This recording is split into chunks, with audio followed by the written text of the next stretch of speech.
Olá, boa tarde a todos. Meu nome é Patrícia Mendes, eu sou a presidente da DI Brasil, e em nome da equipe DI Brasil, da equipe da ADIF, Associação do Distrito Federal, da Associação de Goiás, a AGID, e da Associação do Mato Grosso, nós damos boas-vindas a todos vocês para mais um dia desse Fórum Regional do Centro-Oeste de Nutrição. Vamos convidar agora a América, a presidente do Distrito Federal, da ADIF, para fazer a abertura e já convidar a nossa primeira palestrante do dia. Tenham todos um bom evento.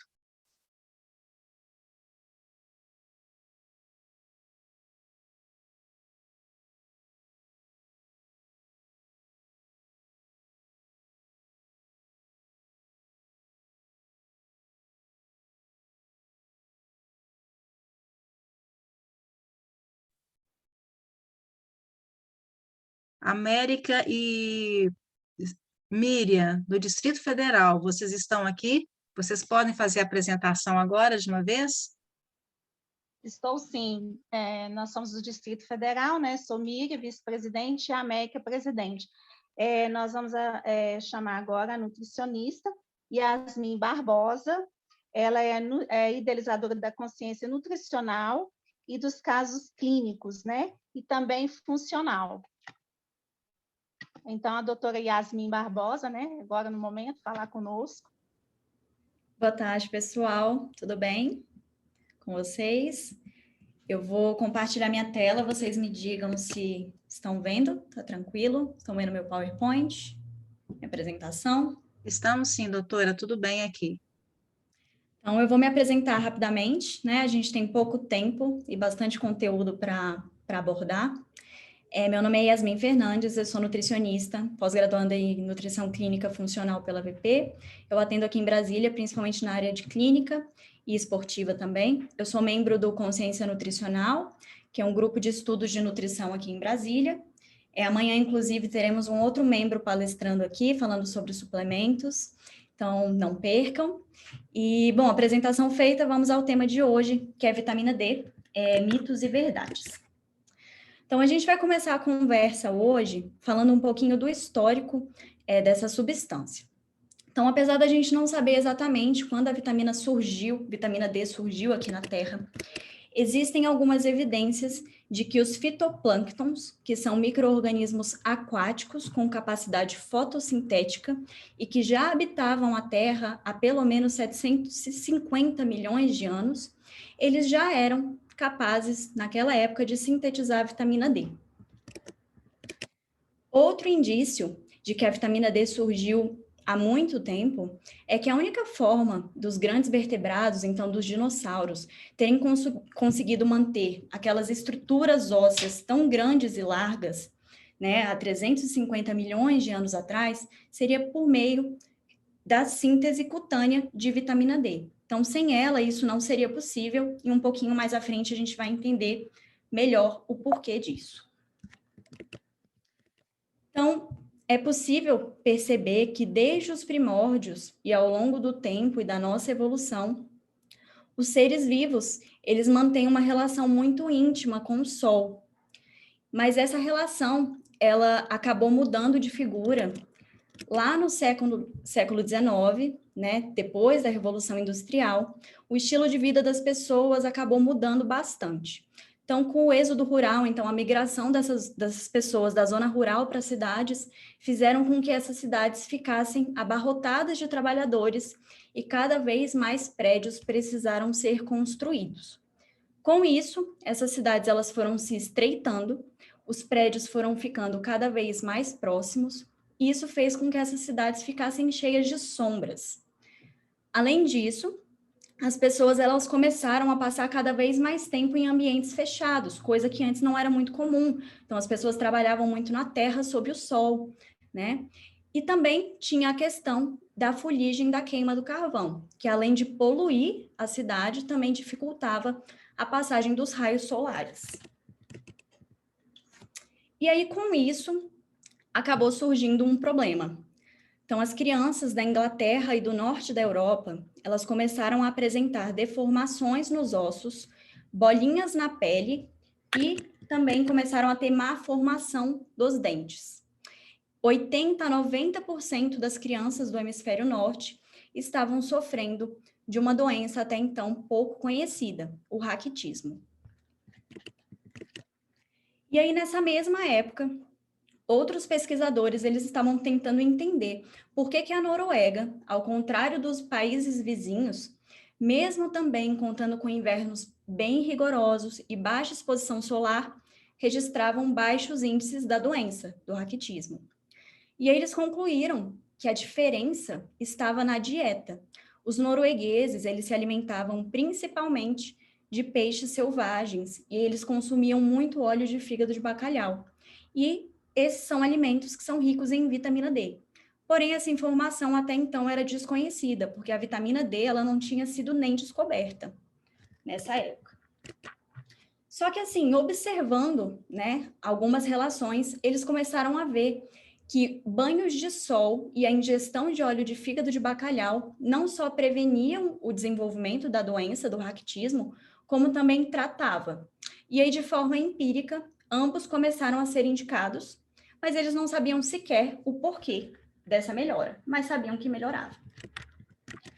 E foi aí que surgiu a moda da helioterapia, que é a terapia de exposição solar. Aí lá na Europa e nos Estados Unidos, os hospitais eles começaram a construir solários e varandas para banhos de sol.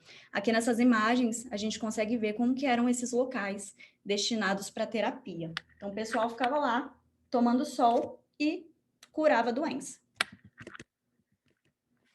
Além disso, então além do banho de sol, os médicos passaram a receitar óleo de fígado de bacalhau como forma de prevenção da doença. Se alguém aqui, né, que está assistindo, já tomou essa emulsão Scott, vai saber a propaganda enganosa que esse pessoal estava fazendo, né, ao dizer que esse produto era agradável ao paladar. Olha só, reparem na cara de sofrimento e desespero dessas crianças aí na fila para tomar a bendita da emulsão. Essa imagem, ela foi tirada em uma escola. Eles estavam suplementando o óleo de fígado de bacalhau como forma de prevenção do raquitismo. E aí, só depois, em 1922, que o bioquímico americano Elmer McCollum, tentando entender qual que era a substância responsável por esses benefícios, ele fez uma análise, um estudo analisando a composição do óleo de fígado de bacalhau. Vários óleos e também do óleo de fígado de bacalhau. E aí, no óleo de fígado de bacalhau, ele encontrou grandes concentrações de uma substância nova que até então era desconhecida. Essa substância, ela foi batizada de vitamina D. E aqui vai uma curiosidade. Vocês sabem por que ela foi chamada assim? Ela foi chamada assim simplesmente por ter sido descoberta depois da vitamina C. Então, não tem nenhum motivo especial. Foi assim, descobriu depois da vitamina C, então é a vitamina D. E aí, alguns anos depois, só alguns anos depois, em 1931, que um outro pesquisador alemão constatou que essa substância, né, a vitamina D, na verdade, ela tinha uma estrutura dos hormônios esteroides, a mesma estrutura de hormônios esteroides, como estradiol, testosterona, progesterona. Porém, a essa altura do campeonato, o nome já estava consolidado e não sofreu nenhuma alteração. Continuou vitamina D mesmo. Então, apesar de ser denominada vitamina, na verdade, a vitamina D não é uma vitamina. Ela se trata de um pré-hormônio. Agora, a gente vai dar uma pincelada nas principais funções que a vitamina D exerce no nosso organismo. A primeira função e a principal função da vitamina D é no metabolismo, no nosso metabolismo ósseo. Ela participa e tem papel fundamental na homeostase do cálcio, então no equilíbrio do cálcio no nosso organismo. A presença da vitamina D faz com que a absorção do cálcio fique aumentada no intestino. E também, por conta disso, né, maiores índices de vitamina D estão relacionados a melhor massa óssea e melhor função muscular.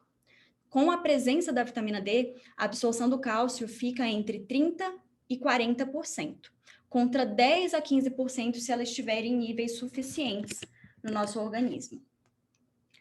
Uma outra função que a vitamina D também tem é a função muscular. Então, o nosso tecido muscular expressa receptores de vitamina D e clinicamente é possível observar quadros de fraqueza muscular em pacientes com deficiência grave de vitamina D. Esse estudo aqui, por exemplo, ele associou a carência de vitamina D a um maior número de quedas, justamente por ela participar do remodelamento da massa muscular esquelética. Além disso, a vitamina D também parece interagir com o nosso sistema imunológico, por meio da regulação das nossas células de defesa.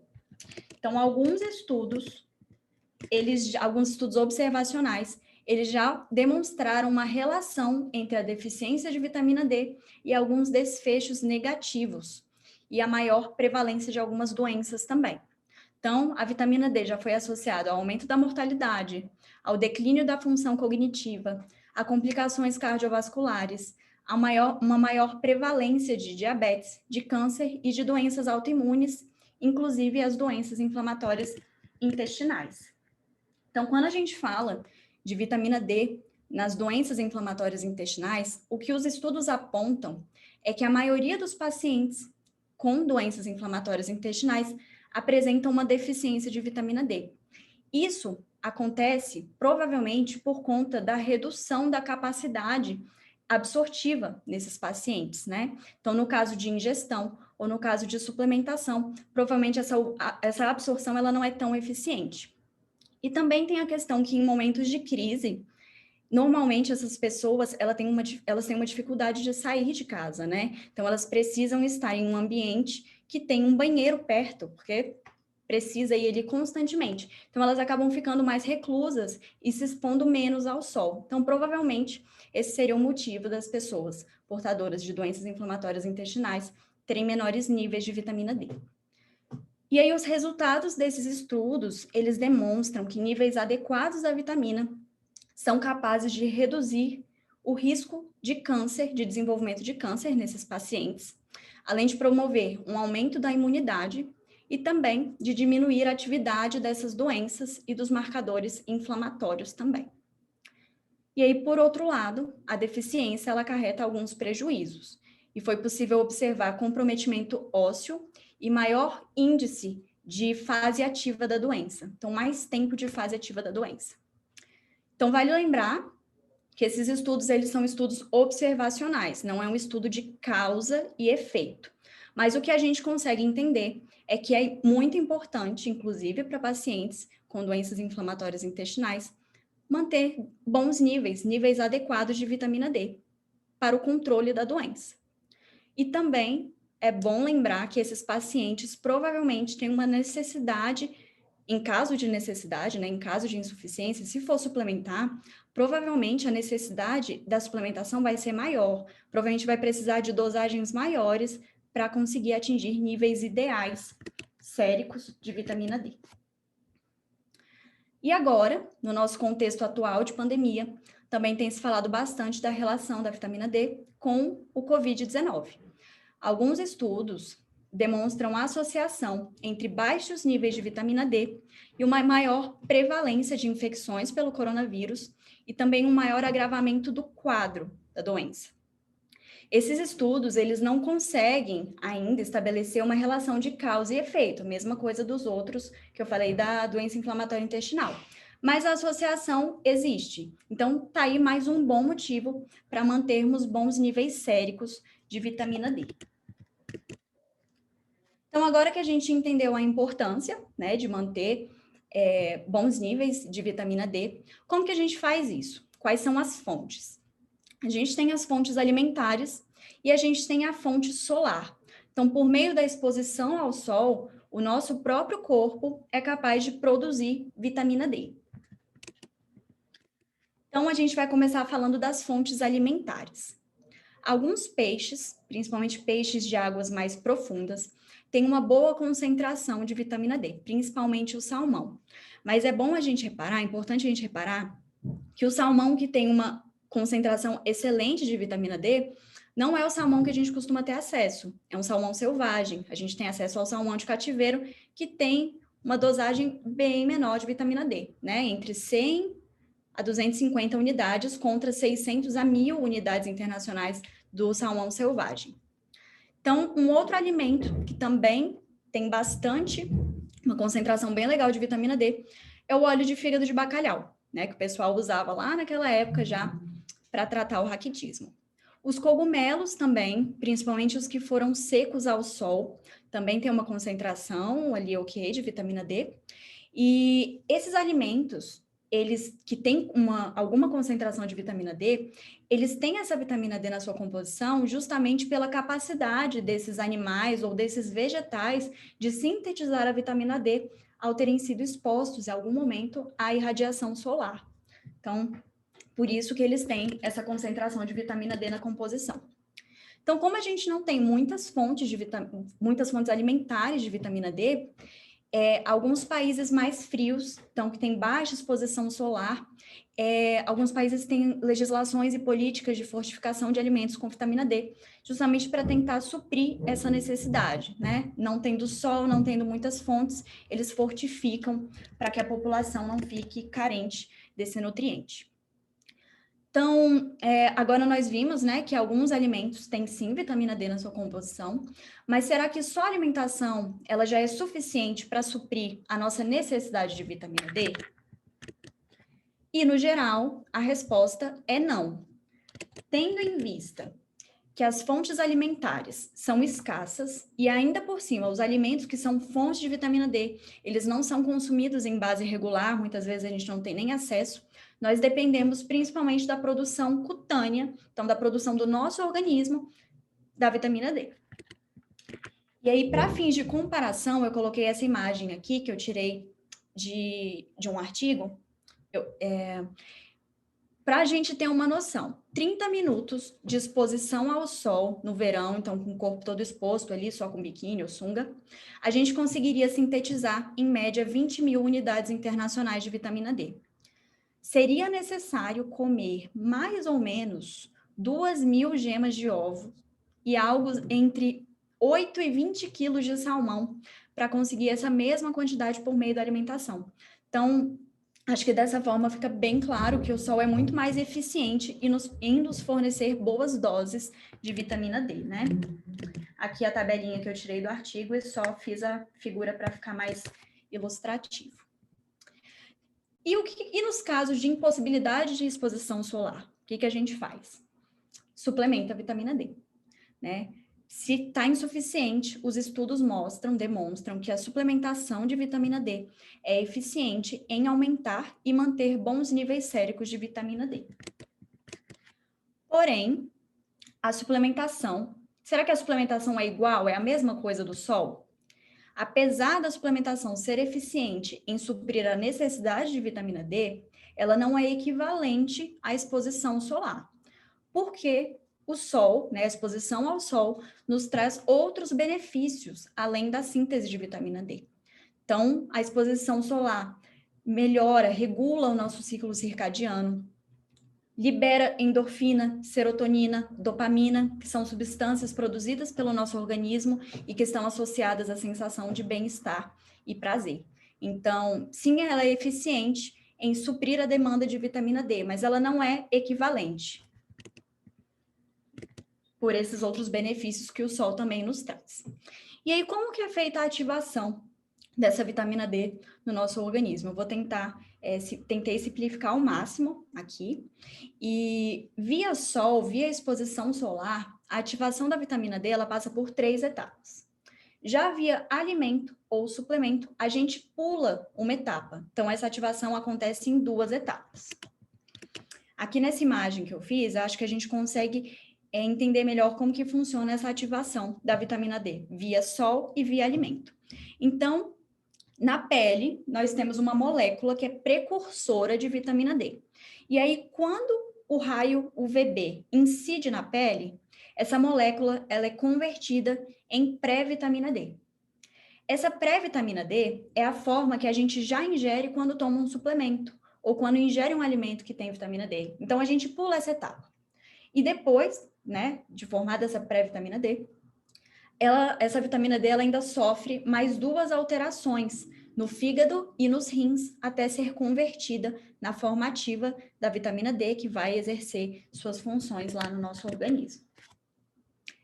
E será que existem fatores que influenciam a síntese de vitamina D? Será que tem algo que atrapalha? Existem vários e nós vamos falar de alguns deles. O primeiro é a latitude. O primeiro que eu vou falar aqui é a latitude. Então, viver longe da linha do Equador é um fator de risco para deficiência de vitamina D, que nessa imagem a gente consegue ver. E por quê? Por causa da menor quantidade, menor incidência de raios ultravioletas. E nesse mapa aqui a gente consegue visualizar que pessoas que moram em regiões aqui mais próximas da linha do Equador costumam apresentar níveis mais adequados de vitamina D durante todo o ano. Conforme a distância vai aumentando, essa insuficiência também vai aumentando. Um outro fator que influencia na síntese é o tom de pele. Então, peles mais escuras precisam de 5 a 16 vezes mais tempo de exposição à luz solar para gerar a mesma quantidade de vitamina D que peles claras. Isso acontece por quê? Porque a melanina, as pessoas com peles mais escuras têm mais melanina, e essa melanina ela compete pela absorção dos raios ultravioleta. E isso atrapalha a produção, a síntese de vitamina D. Um outro fator que também atrapalha muito a síntese é o protetor solar, o uso do protetor solar. Esse estudo aqui, ele observou que com o uso de um protetor solar com um fator de proteção bem baixinho, 8, inibiu em 95% a síntese de vitamina D. Então, praticamente bloqueou a síntese, né? Então, mesmo fatores de proteções bem baixos já atrapalham muito a síntese de vitamina D. Uma outra questão é o horário. Então, o horário de exposição ao sol também tem um impacto muito significativo na síntese da vitamina D. O melhor horário para a síntese seria de 10 às 15 horas, por causa do ângulo de incidência dos raios solares. Então, é um sol mais forte nesse horário. E aí a gente tem um problema, que esse horário é justamente o horário que os dermatologistas apontam como o mais perigoso para a pele. Então, a gente tem que ficar bem atento a isso também. Já esse outro estudo aqui observou que o tanto de pele exposta que a gente tem influencia na síntese de vitamina D. Então, a maior síntese aconteceu aqui com o corpo todo exposto, então sem roupa, e depois a síntese também foi legal com roupas de verão, então roupas mais curtas, roupas mais leves. Então, no inverno, que a gente tem dias mais frios, menor incidência de luz solar, e a gente também acaba usando mais roupas que cobrem mais o corpo, a síntese é bem baixa. E aqui, ainda reforçando aquela questão do protetor solar, esse último gráfico aqui mostra que usar roupas que deixam o corpo mais exposto, então roupas de verão, porém, fazer uso de protetor solar faz com que a síntese de vitamina D seja ainda menor do que usar roupas de inverno, então cobrir mais o corpo. Então, mesmo com o corpo exposto, realmente o protetor solar ele bloqueia essa síntese. Um outro fator que também interfere a síntese da vitamina D é a poluição, porque ela dificulta a passagem dos raios solares. Foi o que demonstrou esse estudo aqui, que comparou níveis séricos de vitamina D em áreas poluídas, e áreas não poluídas. Reparem que nas áreas não poluídas, os meninos, eles apresentaram níveis de vitamina D bem maiores do que nas áreas poluídas, né? Significativamente diferente. Mas quando a gente repara no grupo das meninas, a gente não vê muita diferença. E aí, por que será que isso aconteceu? É só a gente bater o olho aqui no nome dos autores para a gente ter uma ideia do que pode ter acontecido. Provavelmente, esse estudo foi feito em algum país muçulmano e provavelmente as meninas usavam burcas, então elas cobriam mais o corpo, por isso que não teve muita diferença, elas já não sintetizavam muita vitamina D em ambas as áreas, poluída e não poluída. Um outro fator que também pode ser um fator de risco para desenvolvimento de deficiência de vitamina D, obesidade. E existem algumas teorias para que isso aconteça. Então, a mais aceita é a seguinte: a vitamina D, ela é uma vitamina lipossolúvel, ou seja, ela tem afinidade com a gordura, ela é solúvel em gordura. Então, essa vitamina D, esses indivíduos com obesidade, eles têm mais tecido adiposo, mais tecido gorduroso. E aí a teoria é que essa vitamina D seria sequestrada por esse tecido adiposo antes de conseguir exercer suas funções no nosso organismo. Então, normalmente, indivíduos obesos têm níveis menores de vitamina D e respondem menos também à suplementação. Agora, vamos a algumas recomendações gerais. Quanto tempo de exposição solar será que é necessário para que a gente consiga sintetizar vitamina D de forma satisfatória e suficiente? Então, todos aqueles fatores que eu falei anteriormente, eles vão influenciar essa resposta. Mas, de uma forma geral, de 15 a 20 minutos de exposição solar diária já seriam suficientes para suprir a nossa necessidade de vitamina D. Qual tipo de estabelecimento você está procurando? Meu computador está falando sozinho aqui, desculpa. Bom, então 15 a 20 minutos de exposição seriam suficientes para a maioria da população. Não esquecer que essa exposição precisa ser sem protetor solar. Eu sempre protejo o rosto, é bom para evitar mancha, às vezes a pessoa tem melasma, mas é bom deixar o corpo sem protetor solar. Tentar deixar o máximo possível de pele exposta, então pelo menos braços e pernas, que são áreas grandes.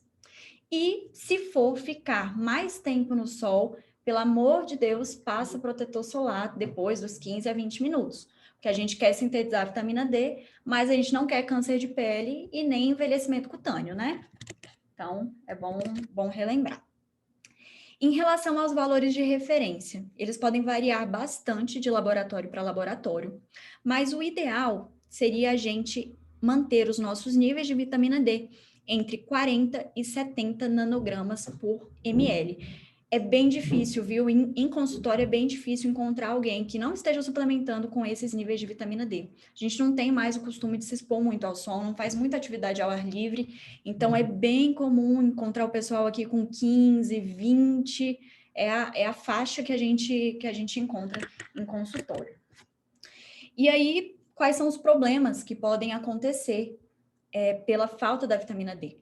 Além da fraqueza óssea e muscular, que a gente falou um pouquinho, níveis baixos de vitamina D também estão associados a alterações de humor, fadiga, pressão alta, sudorese excessiva, problemas digestivos, pele seca e dor nas articulações.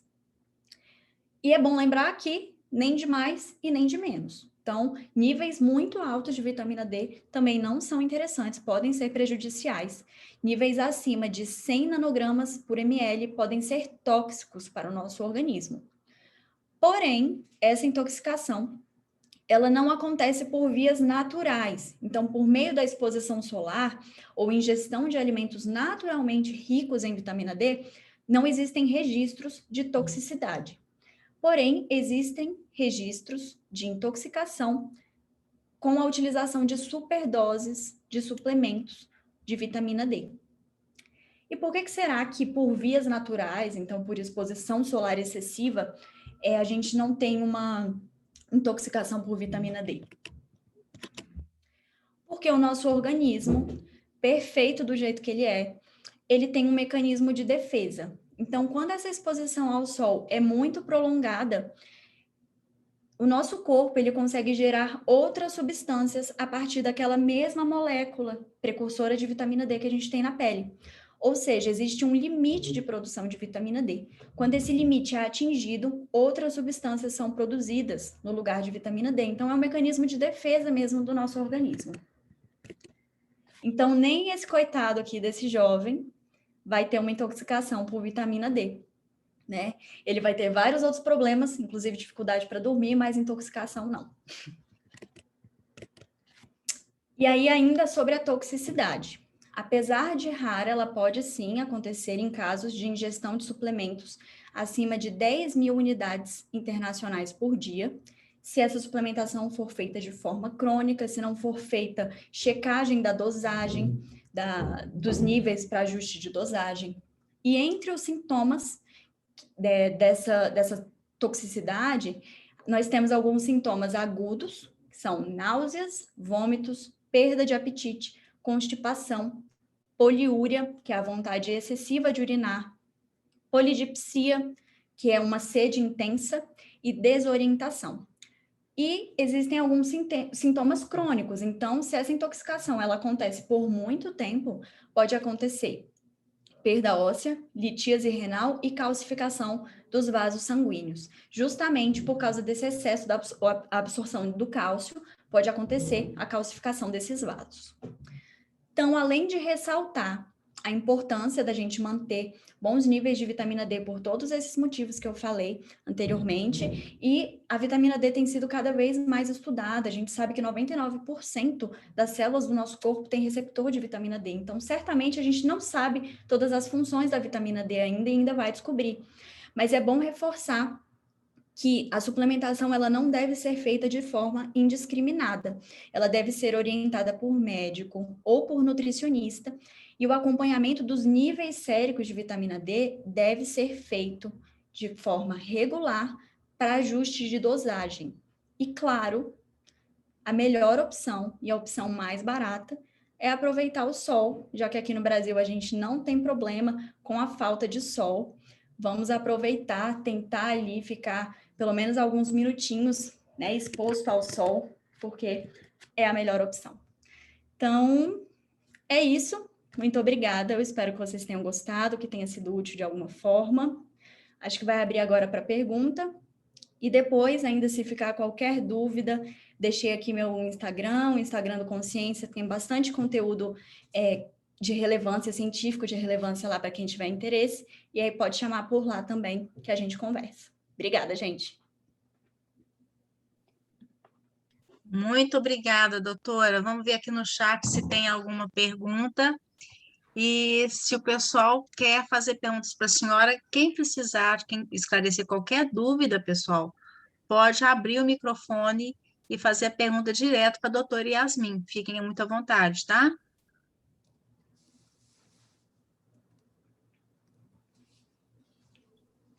Tem uma pergunta aqui sobre a vitamina D2 e vitamina D3.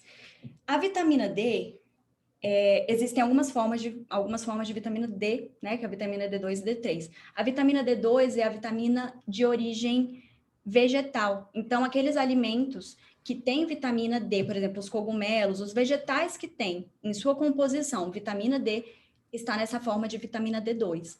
E os de origem animal, vitamina D3. No final, os dois vão ser convertidos na forma ativa da vitamina D. Porém, alguns estudos indicam que a vitamina D3 é mais eficiente, a suplementação da vitamina D3 é mais eficiente do que a da D2. Mas, no final, as duas vão virar a forma ativa da vitamina D, que é a 1,25 hidroxivitamina D. Bem, por recomendação médica, quem não pode tomar sol, o que fazer? Então, se realmente não pode tomar sol, tem que ficar atento aos níveis de vitamina D. E se os níveis estiverem baixos, a opção é a suplementação, que, como eu falei, é super eficiente. Só tem que ver dosagem. Então, se tiver com deficiência, uma deficiência grave, vai precisar entrar inicialmente com uma dosagem maior e depois fazer uma dose de manutenção. E o suplemento, quando a gente toma o suplemento, os níveis aumentam.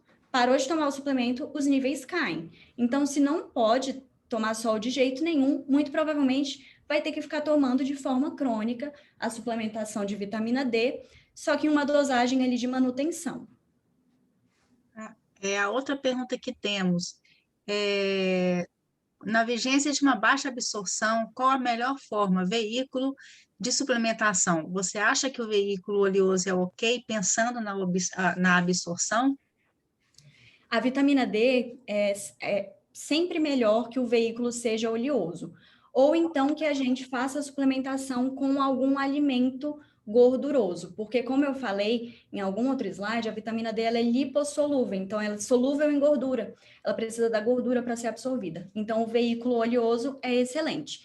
Nos casos foi essa que perguntou da doença inflamatória intestinal? Também não. Não, acho que não. Não, né? Na vigência de uma baixa absorção. Por exemplo, na doença inflamatória intestinal pode ser que exista uma baixa absorção. E aí, nesses casos, pode ser necessário uma dosagem um pouco maior para manter esses níveis ali dentro do ideal. E sempre veículo oleoso ou então ingerir com um alimento gorduroso, junto de alguma refeição. Isso que eu ia perguntar, doutora. Então, no caso, é interessante tomar, se está fazendo suplementação, está tomando um comprimido prescrito pelo médico ou nutricionista, que seja feito na refeição, por exemplo, quando você pega aquele bife que tem gordura. Então, é interessante, porque a gente sabe que, já me disseram uma vez, eu sou leiga, então estou fazendo essa pergunta como leiga que sou, que quando fosse tomar ferro, se precisasse tomar ferro, era para tomar com algum suco de laranja, de limão, porque o ferro, na presença da vitamina C, ele é melhor absorvido. E para não tomar leite junto com ferro, porque o ferro, o cálcio, atrapalha a absorção da vitamina do. Como é que é? O cálcio atrapalha a absorção do ferro, é isso. Então, nesse caso, é melhor tomar o comprimidinho de vitamina D, em vez de tomar em jejum de manhã cedo, né, com água. É melhor tomar ele na hora do almoço, na hora que a gente estiver comendo um bife, com um pouquinho de gordura que seja, é melhor a absorção dele dessa forma? Exatamente. Então, se no almoço tiver uma carne um pouco mais gordurosa, ou se for colocar um pouco de azeite, eu, por exemplo, tomo a minha vitamina D quando eu estou suplementando, eu tomo de manhã, que eu bato uma vitamina de açaí, o açaí tem gordura, então eu tomo nesse momento. O ideal é que seja feito junto a alguma refeição que contenha gordura na composição. Uhum. A outra pergunta da Eva Braz: como podemos fazer para a absorção da vitamina D ao máximo por exposição solar, visto que o melhor horário para essa ação é justamente o horário que é desfavorável para a pele, doutora? E aí? Então, o que eu recomendaria? Que passasse protetor no rosto, para proteger o rosto do envelhecimento, de melasma, de qualquer mancha. Não utilizar filtro solar e deixar o máximo de pele exposta. Então, se possível, short, blusa, máximo de pele exposta e 15 a 20 minutos, eu acredito que não vai ser prejudicial para a pele, né? E se for passar mais tempo no sol, aí passa o protetor solar. Então, sem protetor solar, durante 15, 20 minutos e o máximo de pele exposta possível. Tá? A outra pergunta, doutora, é da Samanta Almeida. Fiz exame recentemente e estou com deficiência de vitamina D, porém o cálcio está normal. O que pode ser? Como que isso é explicado? Então, é porque, na verdade, a vitamina D, ela atua com um hormônio chamado paratormônio. Quando a vitamina D, ela está mais baixa, o paratormônio fica mais alto. O que o paratormônio faz? Ele tira cálcio dos nossos ossos e joga no nosso sangue. Então, os níveis séricos de cálcio podem estar ok, mas se essa vitamina D ficar baixa por muito tempo, você pode ter comprometimento do cálcio no osso. O seu osso pode ficar descalcificado. Normalmente, os níveis séricos não alteram muito, justamente por causa dessa relação com o paratormônio. Então, a vitamina D mais baixa aumenta o paratormônio vai lá no osso e tira cálcio do osso, que é o que a gente não quer. A gente quer que o cálcio fique lá no osso.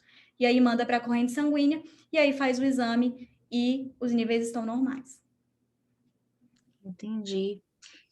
A Joelma Casagrande perguntou: a falta de vitamina D pode atrapalhar a ganhar massa muscular? Então, como a vitamina D tem aquela relação com a função muscular, que eu falei anteriormente, então é bem possível que sim. A falta da vitamina D, ela está sim relacionada a um quadro de fraqueza muscular. Então, um quadro de fraqueza muscular pode atrapalhar o ganho de massa muscular, sim. A Franciele Aparecida perguntou: tem alguma medicação que interfere na absorção da vitamina D?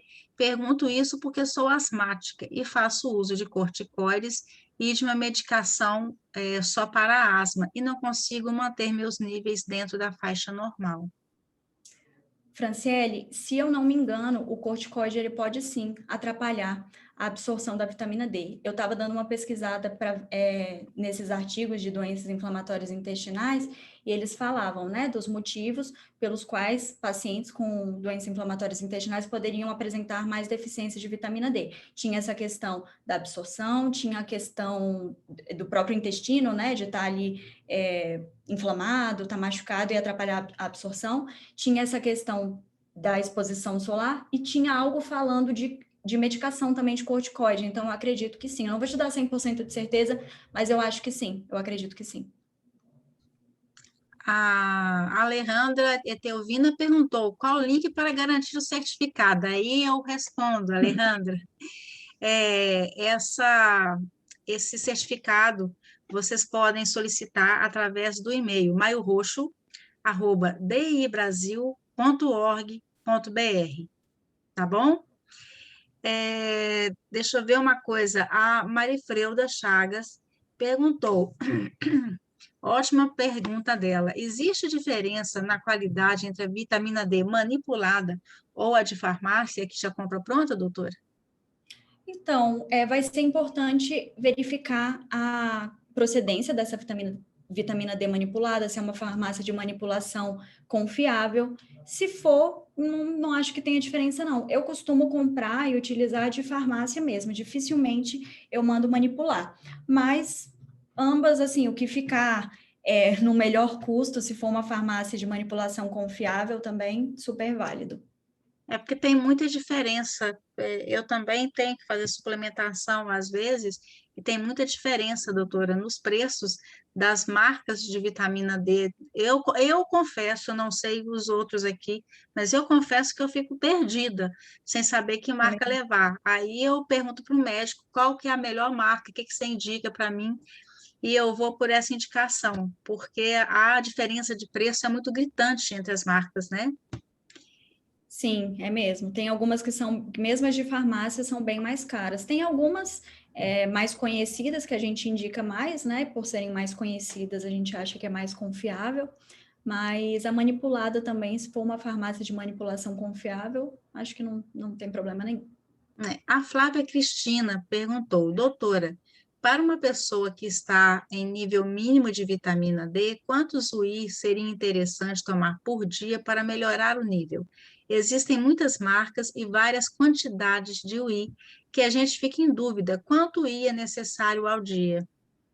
Então, na verdade, o certo é a gente procurar um médico, um nutricionista, e se a dosagem precisar ser maior, um médico, na verdade, porque nós, nutricionistas, temos um limite de 4.000 unidades por dia que a gente pode prescrever. Passou disso, só médico. Então, o ideal é procurar um médico. O que o médico faz normalmente quando o nível está muito baixo? Então, tem um início ali, um ataque, né, uma dose de ataque. O pessoal utiliza mais ou menos 50.000 unidades internacional por mais ou menos 6 a 8 semanas, e depois reavalia, vê os níveis, né, faz outro exame para avaliar os níveis, e aí baixa para uma dosagem de manutenção, normalmente umas 2.000 unidades internacionais, 2 a 4, para manter esse nível depois de ter chegado ali num nível ideal. Uhum. A Camila fez uma pergunta aqui, eu não entendi ao certo a pergunta. Camila Maria, você pode abrir seu microfone, Camila, e perguntar diretamente para a doutora Yasmin, por favor? Posso, é assim, no caso da suplementação por vitamina D, digamos, se tu já verificou em algum artigo se existe alguma diferença de quando o paciente ele está em atividade da doença, ou então ele está em remissão, que ele está em recidiva? Normalmente, quando a doença está ativa, níveis maiores são necessários, né? Justamente por essa dificuldade da absorção. Mas, assim, os artigos não trazem Dosagens específicas, dosagens né? específicas, isso. Aí seria No mais caso, de acordo com o médico. deixa eu só ligar aqui, só porque eu estou fazendo a pergunta, tá? No caso, em atividade da doença, seriam, lógico, que em torno de 50.000 I, no caso, só o médico, né? Que a gente pode até uma certa dosagem, não é isso? Então, normalmente não tem, para comprar o suplemento, né, não pedem normalmente receita médica, mas o ideal é a gente fazer realmente com uma indicação médica. Certo. Obrigada, viu, minha querida? Nada.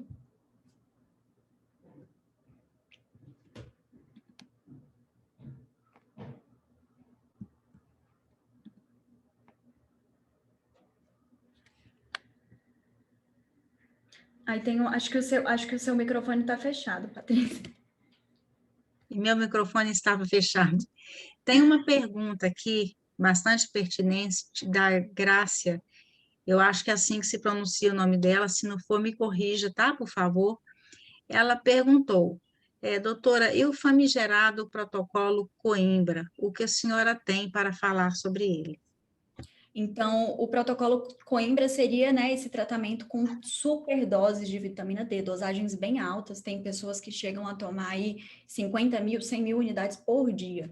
Então, usam bastante. Tem alguns estudos, inclusive, com pacientes com doença autoimune, mostrando uma melhora, né, do quadro. Então, existem esses estudos, mas ainda não é nada conclusivo, né? São estudos de associação, estudos observacionais.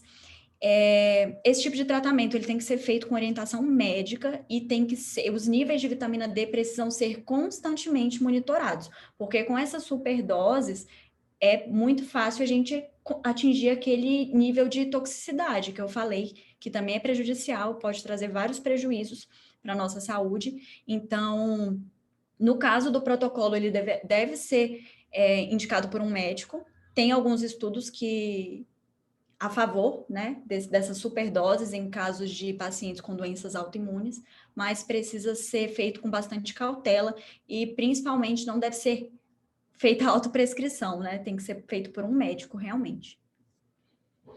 E uma última pergunta, doutora, da Marilda Antunes. Essas doses de manutenção são por quanto tempo? Ou é necessário fazer exame para avaliar?